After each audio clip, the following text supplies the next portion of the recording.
Hello viewers, আজকের এই ভিডিওতে আমি দেখাবো কিভাবে প্লে স্টোর থেকে অ্যাপস ডাউনলোড দিতে হয় সরাসরি এক্সটার্নাল স্টোরেজে বা এসডি কার্ডে। আমাদের ফোনে কিন্তু ডিফল্টভাবে দেওয়া থাকে যে আমরা যদি কোনো অ্যাপস ডাউনলোড করি তাহলে ওই অ্যাপসটা আমাদের ফোন মেমোরিতে এসে সেভ হবে।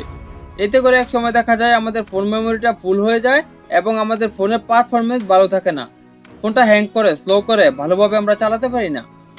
আজকের এই ভিডিওটা কন্টিনিউ করুন, আপনিও শিখে যাবেন কিভাবে প্লে স্টোর থেকে অ্যাপস ডাউনলোড দিতে হয় সরাসরি এসডি কার্ডে বা এক্সটার্নাল স্টোরেজে। তো এর জন্য আমাদেরকে চলে যেতে হবে সেটিংসে। সেটিংসে এসে উপরে দেখবেন সার্চ বার।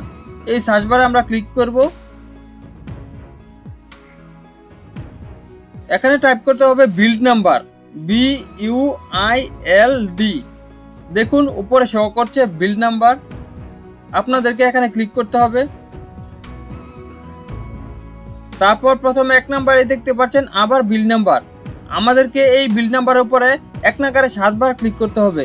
আমরা যদি এখানে 1 নাগারে 7 বার ক্লিক করি তাহলে আমাদের ফোনের ডেভেলপার অপশনটা অন হয়ে যাবে। তো এখানে আমি 1 নাগারে 7 বার ক্লিক করে দিচ্ছি। আমাদের ফোনে কিন্তু ডেভেলপার অপশনটা অন হয়ে গেছে। এখন আমরা আবার ব্যাগে যাব। এখন আবার সার্চ বারে আমাদেরকে লিখতে হবে ডেভেলপার অপশন। এখানে আবার আমি ক্লিক করে দিচ্ছি। আমরা এখানে টাইপ করব ডেভেলপার অপশন, DEVELO। ডেভেলপার অপশনটাও আবার শো করছে, আমরা এখানে ক্লিক করব। এখানে কিন্তু অনেকগুলি সেটিংস আছে, এর মধ্যে থেকে আমাদেরকে একটা সেটিংসই অন করতে হবে। এর জন্য আমাদেরকে একটা একটা করে চেক করে নিচে যেতে হবে। তো আমি নিচে যাচ্ছি চেক করতে করতে। আপনারা আস্তে আস্তে একটা একটা করে চেক করে নিচে যাবেন বন্ধুরা, তাহলেই পেয়ে যাবেন সেটিংসটা। আমি এখন দেখিয়ে দিচ্ছি কোন সেটিংসটা আমাদেরকে অন করতে হবে।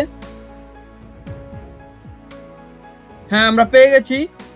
মধ্যেখানে লক্ষ্য করুন force allow apps on external storage.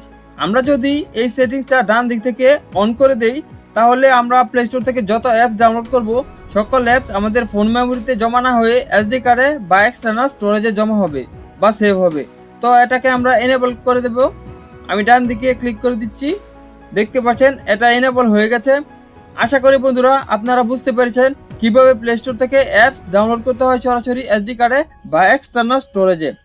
এরকম হেল্পফুল ভিডিও পেতে আমাদের চ্যানেলটাকে এখনই সাবস্ক্রাইব করুন। ধন্যবাদ সবাইকে।